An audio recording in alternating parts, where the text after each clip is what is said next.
بسم اللہ الرحمن الرحیم۔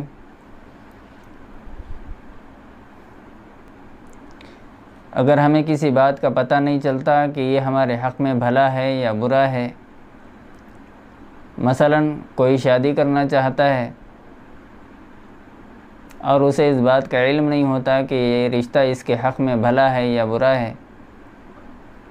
یا کوئی شخص کاروبار کرنا چاہتا ہے اور اسے یہ سمجھ میں نہیں آتا کہ یہ کاروبار اسے کرنا چاہیے یا نہیں کرنا چاہیے، دونوں باتوں کے درمیان میں اختلاف رہتا ہے، تو اس اختلاف کو ختم کرنے کے لیے مشورہ کیا جاتا ہے، اور جس مشورے میں اللہ رب العزت کو شامل کیا جائے اسے استخارہ کہتے ہیں۔ اگر آپ کو کسی بات کو جاننا ہو، کسی بات کا علم نہ ہو، یا ایک ہی بات کے متعلق آپ کی دو رائے ہیں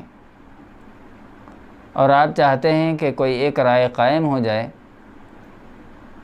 تو ایسی صورت میں سورۃ الملک کی یہ آیات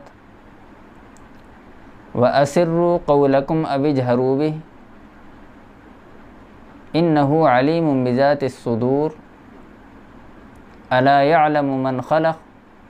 وَهُوَ اللَّطِيفُ الْخَبِيرُ، سونے سے پہلے 2 رکعت نماز پڑھیں